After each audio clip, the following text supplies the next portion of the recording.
Welcome to CarefreeIT TV.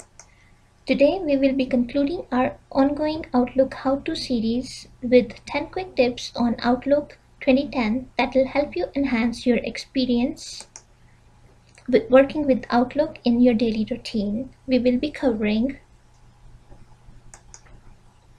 how to use your calendar, creating your meeting invitations, sending delivery receipts and read receipts, customizing ribbons and toolbars, managing spell check and autocorrect, importing Excel contacts into your contact list in the Outlook, and we will also cover how to create a contact list into Excel, how to export it to the Excel, sharing folders and adding permissions to view the folders. You can share your folders with your colleagues, so we will be showing you how you do that and how you assign permissions like read only or execute. They can add information to your folders as well. Most important, recovering your deleted items. For example, by mistake you deleted something from your inbox as well as from your deleted folder, so you can recover that. Conversation views and auto archiving. Okay, using your calendar. In the using your calendar, we will talk about how we can set up appointments, how we can view calendar, how we can personalize our calendar. We can have office calendar as well as the public calendar, or your personal calendar, and how to set reminders. Let's see one by one. I'm opening my Outlook. On the bottom left hand side, I click calendar. This gives me a view of my office calendar. So by side view and overlaid view, I'll be showing you how you can create a personal calendar here, and then you can have them side by side. You right click on your my calendar and then say add calendar. You can create a calendar from the address book or from the list, internet, or you can open up a shared calendar. You can create your own personalized new calendar. Let's say my personal calendar, and you can keep it as personal, other one you can share with people. Just say okay. This is the side-by-side view, so you can have your personal appointments on your personal calendar and your company appointments on your company calendar. And if you want overlay on the calendars, we go to view and select overlay. So you have tabs and you can pick up any one. So basically you can if you are just working on one, and you can click overlay, and if you are trying to schedule appointments for both of the calendars, you can have a side-by-side view of that. So we just talked about your personal calendar versus your public calendar. You can set up your personal calendar appointments, you can set up public calendar appointments, and you can view them side by side overlaid. Let's see how we create appointments on the calendar. I go back to my Outlook, and let's say I want to create an appointment for today at 3 p.m. I go to 3 p.m., right click on the appointment and say new appointment. So let's say I can say meeting with client XYZ. It may be client location, so I'll be off-site, and this is my time, and I can change it to maybe 5 p.m. because it's off-site. And or if it is a whole day event, you can just check this box. This will take from whole day, and or you can just change it to 9 to 5. We are doing it for 3 to 5 p.m. And besides that, you can set your status to out of office, or you can pick up like free, it's tentative meeting, it's not confirmed yet, or if you will be busy at that time. And then you can set up reminders. We will be coming to this in a minute. So let's say you can just explain more about like what this meeting is about, the agenda of the meeting here, and you save and close. So now from 3 to 5 my calendar shows this meeting. You can share your calendar with your colleagues, and others can see your appointments and your meetings. You can allow them to review them. You can allow them to like change them or reschedule them for you. And lastly, we'll be covering the reminders on the calendar. Like you can have just a one-time reminder, or you can have recurring reminders on your calendar. Let's see how we do it. So let's say first of all how we share our appointments. We go to the appointments, you invite attendees. Let's say I want to invite Stephanie, and then I want to set reminder for 15 minutes, or maybe you can change it to 30 minutes. Like 30 minutes before your meeting, it should prompt you for like you have a meeting coming up at this time, or you can set it to 10 minutes, 5 minutes. By default it's 15, and I prefer to do it 15 minutes, personal choice. And alternatively, you can, if you see there are some meetings like for example your weekly team meetings, etc., you can do them as recurrent, and you can schedule the appointments as recurring appointments, and then you can just add the reminders as recurrence reminders. So it's gonna be let's say weekly on every Friday starting from this date, and if you want it to be like up to December or something, a quarterly basis, you can specify the date. By default you can just leave it like that, and that's gonna be forever. So let's send this, and this is going to send one invitation.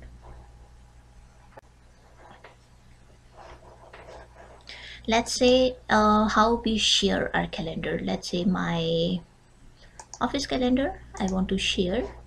You go to share calendar and you specify whom you want to share these calendars. You can do that same thing with your personal calendar which we just created. Let's say we want to share this one. You specify, let's say Stephanie again, and you can specify your permissions here.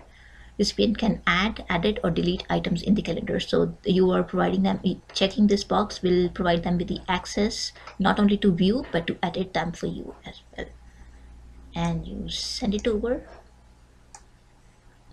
So your personal it's just giving you an alert, like a warning, like you are sharing your personal calendar with the adding options and deleting options to the person. You are providing editor permissions to the person. Is it okay? Just say yes, and it's going to share this. Alternatively, you can specify users onto the calendars from here, calendar permissions. We just did it for Stephanie. If you want to change the permissions to just viewer, you can do that, or you can maybe owner of the calendar, or you can just anytime you can change it to none if you no longer want this calendar to be shared with the person. Okay, just say okay.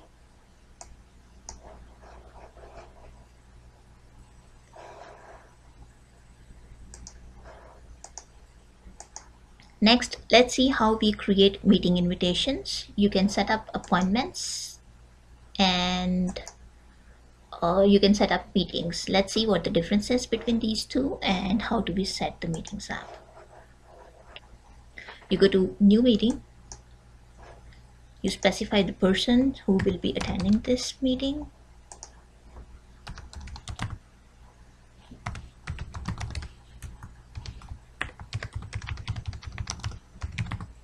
You specify the time, let's say team meeting,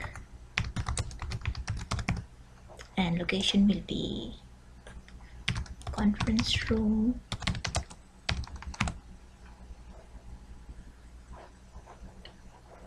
again, you can just schedule if you want it to be tentative, or you want to be keeping it busy.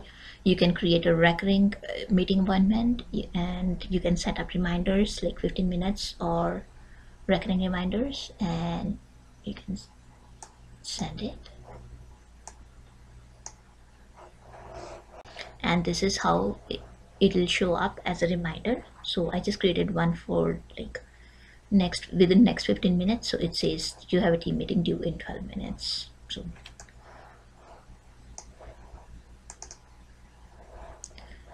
and the difference between an appointment and a meeting is, you can, when you specify when you are inviting people to the appointment, it changes that to the meeting, and you can simply add people into. So any appointment will be a meeting if you invite people to join you in that appointment. Next, how we send the emails with delivery receipts and read receipts. So you can schedule you can set your emails when they are delivered to the person. It sends you an email that the email has been delivered, and you can also schedule it to read receipt. So whenever the user reads it, you will get a confirmation that the user has seen your email or read it. So delivery receipt is email notification acknowledging that your message has been delivered to the recipient, and the read receipt is email notification that you receive when a recipient opens an email that you sent. So that confirms that he has read this email. Recipients can be requested on per message basis or for all the messages you send. We will just see that in a minute, how we schedule that. Let's go to Outlook back, and we go to, from calendar, we go to mail. Let's say new email. Please send me the agenda of today's meeting. Thanks. Now you can go to options, and you can select request a delivery receipt, and you can also set request a read receipt. So this will confirm when this email goes there and it's delivered, you will get a confirmation for the delivery. And the second one, if you say read receipt, once the user reads it, you will get another email saying that it has been read by the user.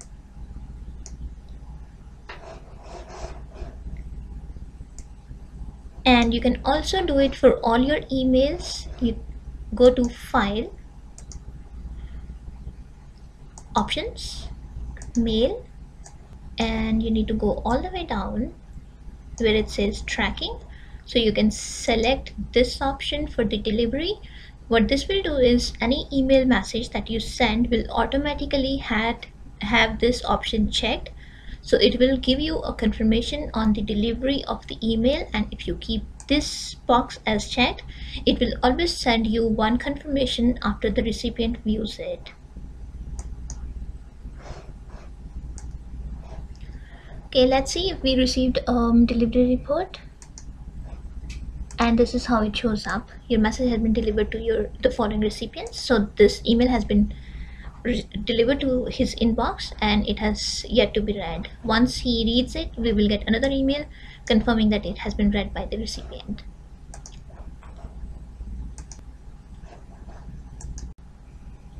Customizing ribbons and toolbars. We can fully customize your ribbons and toolbars that show up on your screen the way you want. You can personalize them, like you can choose how you want it to be appearing.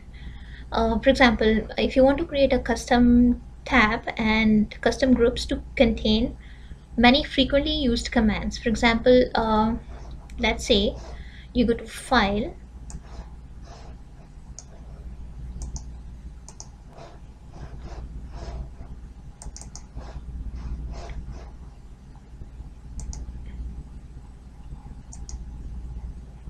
options, and then you go to customize ribbon. So you can select what you want your home screen should show up.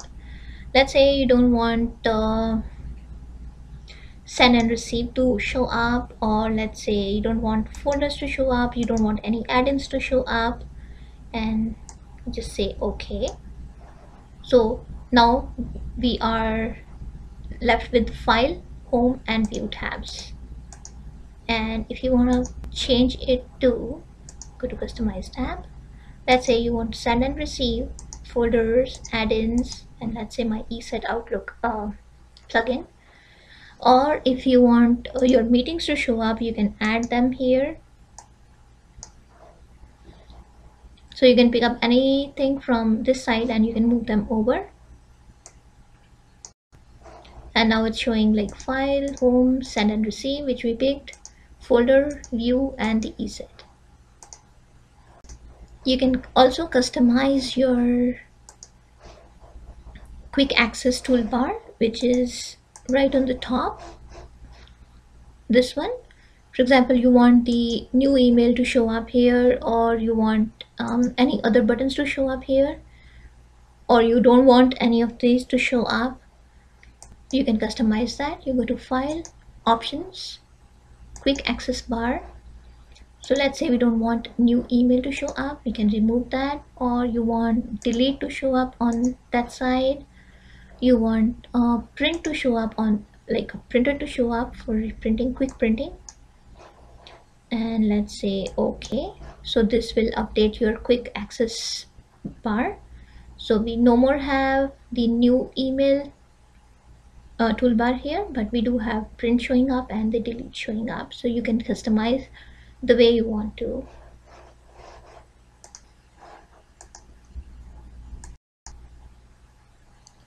Next, we will be covering managing a spell check and autocorrect. Also, we will be covering how you can create your own custom words and add them to the dictionary, so that next time when you are using those words, Outlook is not underlining them as dictionary issue or the spell check issue. Let's go back to Outlook. We go to File, Options, Mail, Spellings, and Autocorrect. And you can specify to ignore all the words that are in uppercase, so it won't alert you that this word is uppercase. Ignore words that contain numbers, so it will allow it. Ignore internet and file addresses. Flag repeated words, these are the default ones, and you can check them off as well. So for example, you don't want you want Outlook to alert you for anything that contains numbers, you can check this option off. You can install custom dictionaries. Let's see, AutoCorrect options. So you can AutoCorrect, you can set the auto formats. By default everything is selected. You can perform actions, like you can pick up, you can specify what Outlook needs to recognize by itself, and AutoCorrect. This is interesting. By default, these are the changes that Outlook automatically makes. For example, you want to make a copyright sign, all you do is just write C within the brackets and it changes it to the copyright. And what you can do is you can just simply add your own.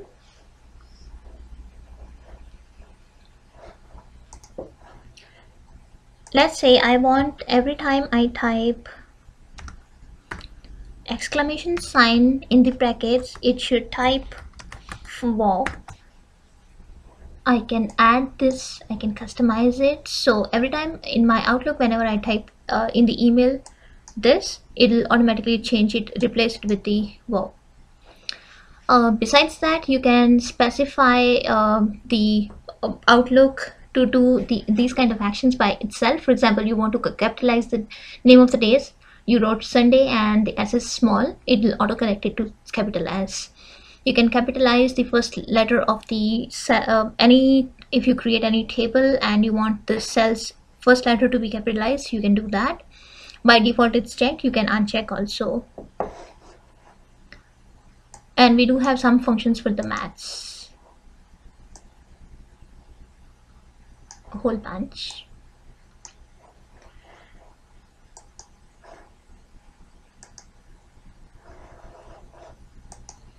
Okay, let's try if the word that we added just now, it shows up. We go to new email and it auto corrected it to wow. So you can customize that, and the important part is sometimes when you type name of the people, the dictionaries do not have that as a recognized word and they show up as error. So you can add the words which are your daily routine and they are not part of dictionary. You can add them as your default word list in the dictionary. So we covered how Outlook corrects by itself and formats the email content, and how to use AutoCorrect to correct the typo or misspelled words as you type, and you can insert symbols. And the way to go is File, Options, Mail, Spelling AutoCorrect, and AutoCorrect Options.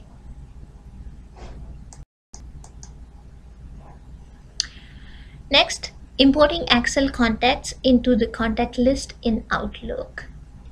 You can create Excel sheets for your contacts and you can simply import them into your PSD file or your Outlook file. Also, you can export your contacts into an Excel sheet.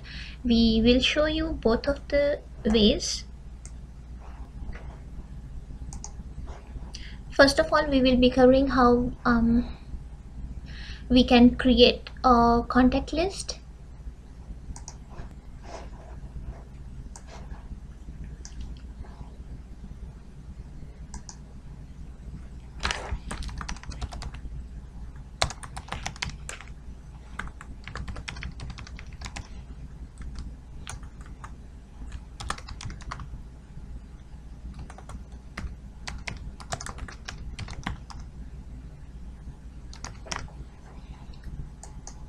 Okay, we save and close.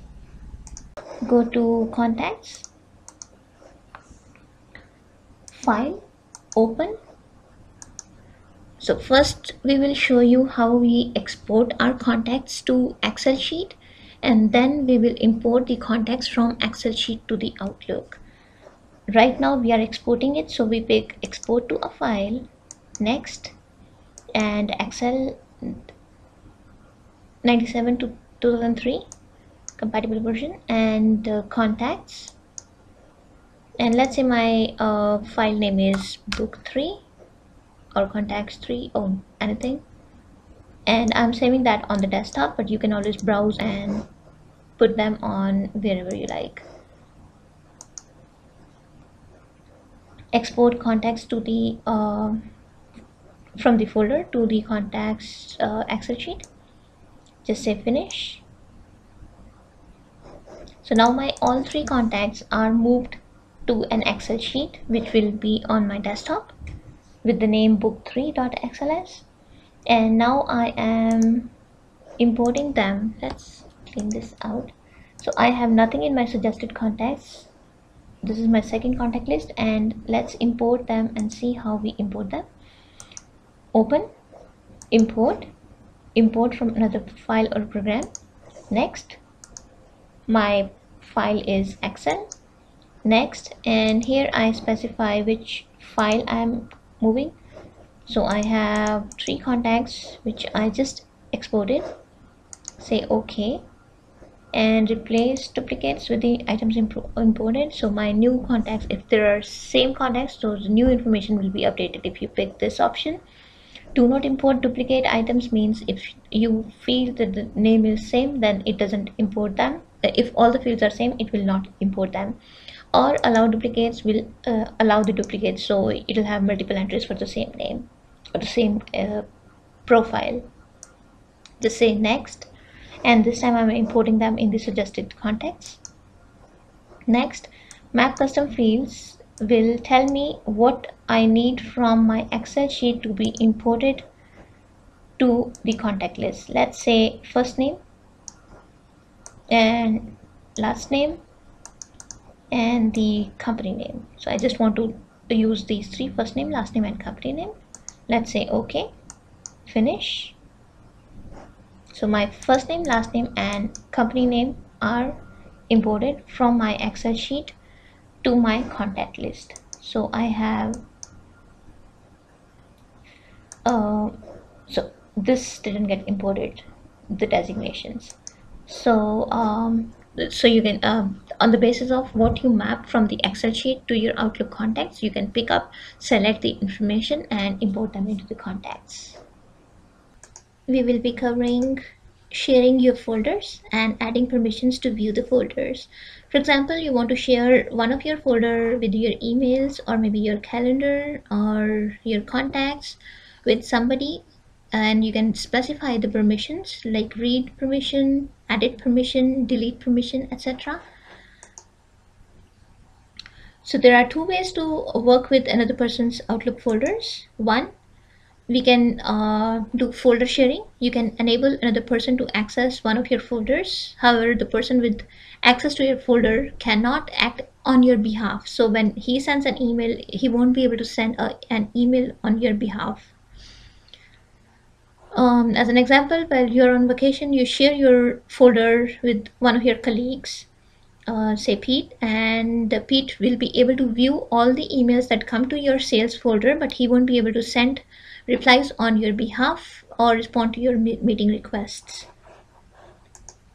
Second is delegating an access. You can allow one person to act on your behalf for another Outlook user. For example, I want my employee to see my calendar, appointments, etc. for me and send invitations on my behalf, make additions to my calendar. He can change appointments, edit appointments, delete appointments. So in order to do that, let's see how we do it. We go to Outlook, folder, and we go to folder permissions. Actually, before that, let's go to the mail folder back. So let's say I want to provide access to my sales folder or maybe finance folder. I go to folder, folder permissions, and I want to add, let's say, Pete.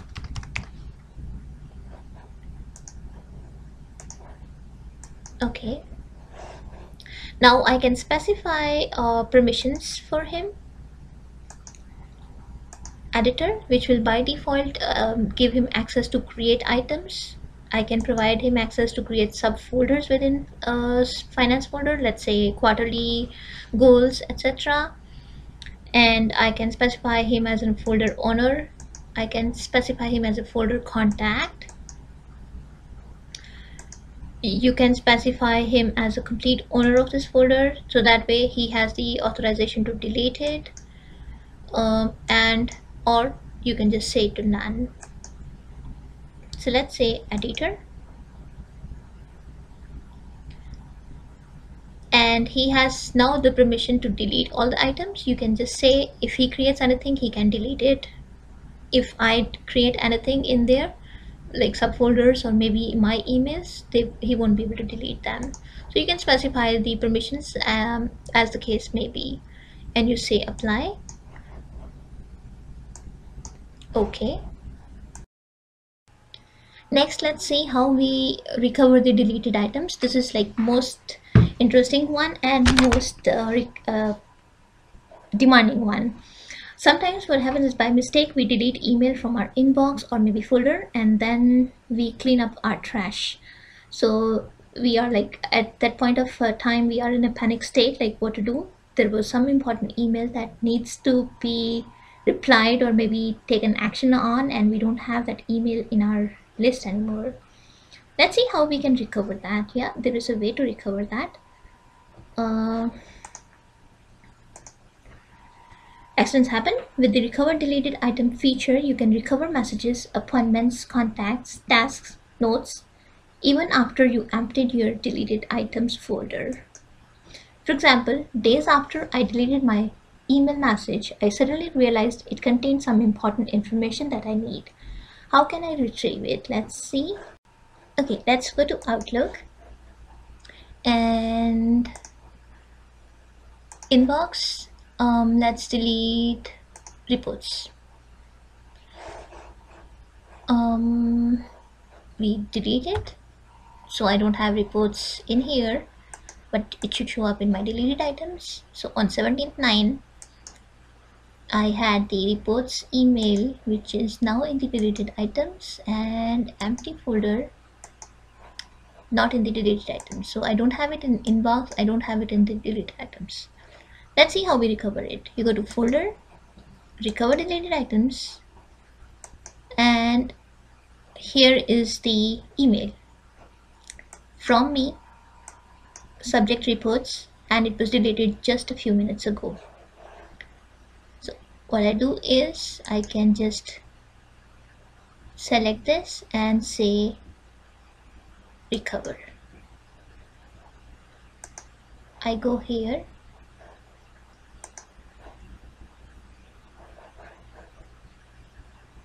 and here we go, it prompts. So from here I can simply move it onto the inbox or maybe whichever folder it belongs to. So, and here we go. Pretty simple, pretty quick, and that saves you a life. Let's see. Next would be conversation views. Your messages in your inbox and the other folders can be arranged by the conversation.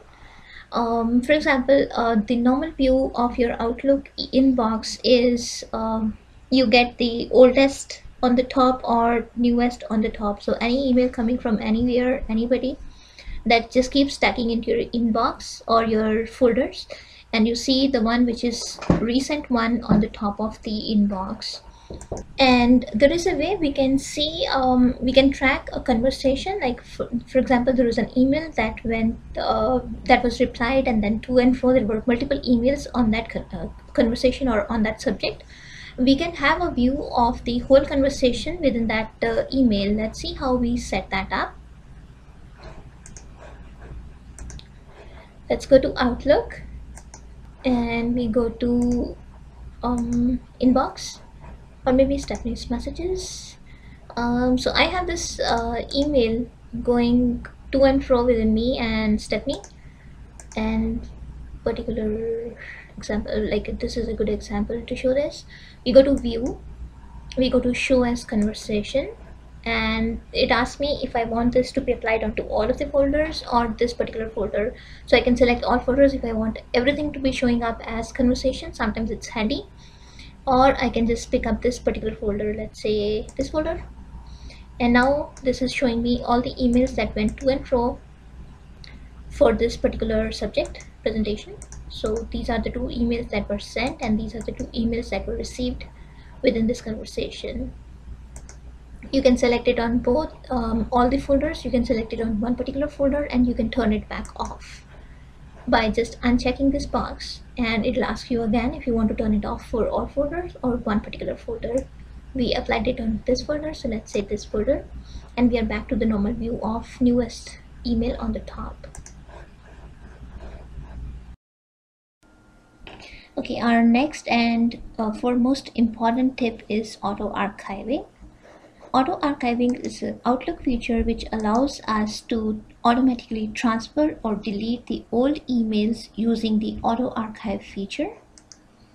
The items are considered old when they reach the age that you specify. So you can specify a month or 6 months or 3 months as your requirement is.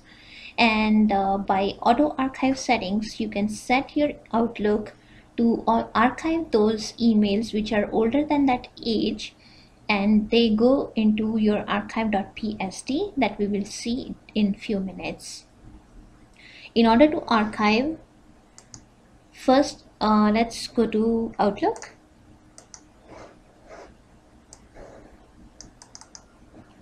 folder, and auto archive settings. Here you can specify if you want to archive the items in one particular folder, or if you do not want to specify any, like if you want to specify this folder to not go into the archive items. We will see both of them one by one in few minutes.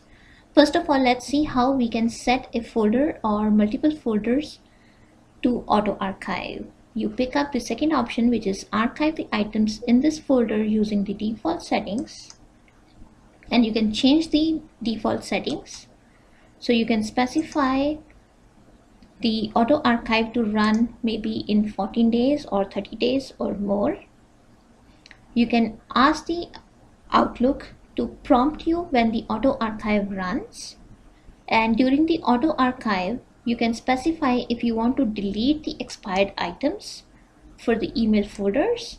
Now each folder in our Outlook has an expiry time. For example, these are the expiry times for each and every folder. For the inbox and drafts, it's 6 months by default. Sent items, it's 2 months. Outbox is 3 months. Calendars is 6 months. Task 6 months. Notes, journal 6 months. And contacts, they never expire. So you will never delete a contact, like Outlook will never delete your contacts, but anything older than 6 months from your inbox or 2 months from your sent box will be deleted if you check this option, delete expired items. This is a good option if you want to clean up your folders by like if you want Outlook to clean up your folders, anything more than 6 months you do not need, you can simply check this box and it will delete it. Alternatively, you can check the option for archive or delete the older items. If you specify the archive, you can also tell Outlook how much time you want to keep these items for, and anything older than that time period will go into your Outlook archive file, and you can save that onto, it's preferable to save that onto your network drive so that you have access to that from any of the computers on your domain. And just in case anything happens on your to your computer, like it crashes or anything, you still have your archived PSTs saved on your network share. And you can tell your system to pick up your network share,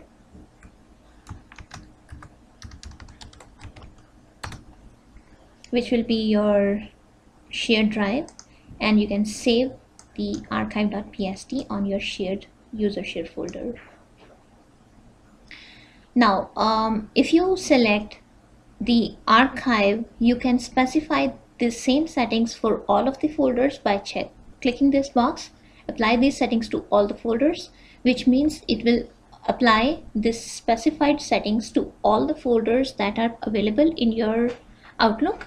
Or if you want to do it one by one, you want to specify different settings for different folders, you can select the folder and do the same thing for each and every one. For now, we are just doing it for applies these settings to all the folders. And if you do not want to archive, you want to delete anything older than certain amount of time, you can just simply select this option, which will delete anything older than 6 months. Or maybe you can change it to 7 months, 6, 5, 4, 3, any time period, and you can change it to weeks, days, and the Outlook will delete them. It will run every 30 days and check for those settings, and if it finds those files or emails, it will apply these settings, it will delete them or maybe move them. You can say okay.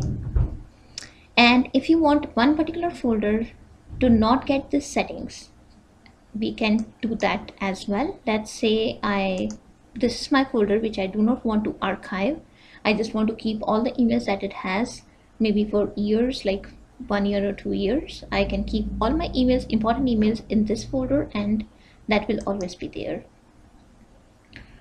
I pick up this option, do not archive items in this folder. So this will skip this particular folder from archiving. And you can do it to any folder. Let's say this folder, you go and you change it to do not archive, so that will mean that this particular folder will now not be archived. Or if you want to pick up different settings, you can just change them for this particular folder. And there is a way to overwrite these settings. You go File, Cleanup Tools, Archive, and you can say archive all the folders according to their auto archive settings, which means the settings that we just now specified. So we have few folders which have the options do not archive as selected, and few of the folders have different archive settings. If you select this one, it will automatically do whatever you specified in your AutoArchive settings, or alternatively, if you want to change something somewhere, you can specify it here. Let's say my outbox, I want older than maybe 31st August, and it should go to a different PST file. We can specify that, we can do that. Or if you want to override all those settings which you specified for do not archive, you can check this box and it will pick up all the folders even if you have the auto archives settings set to do not auto archive. So this will override those settings and you can just say OK. It will create a PST on your network share with your mentioned settings. You just say OK. Okay, we need to change the path here.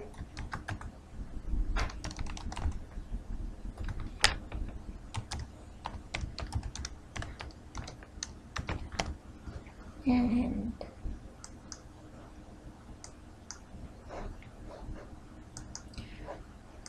so this way it will automatically every 30 days it will archive my emails older than 3 months, which I specified in my default settings, and anything older than 3 months will go to my archives and they will show up here under the archives.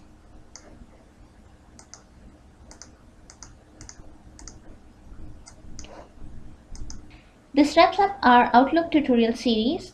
We hope you enjoyed it. Please write to us at info@carefreeit.ca or leave a comment below if you have any further questions or comments.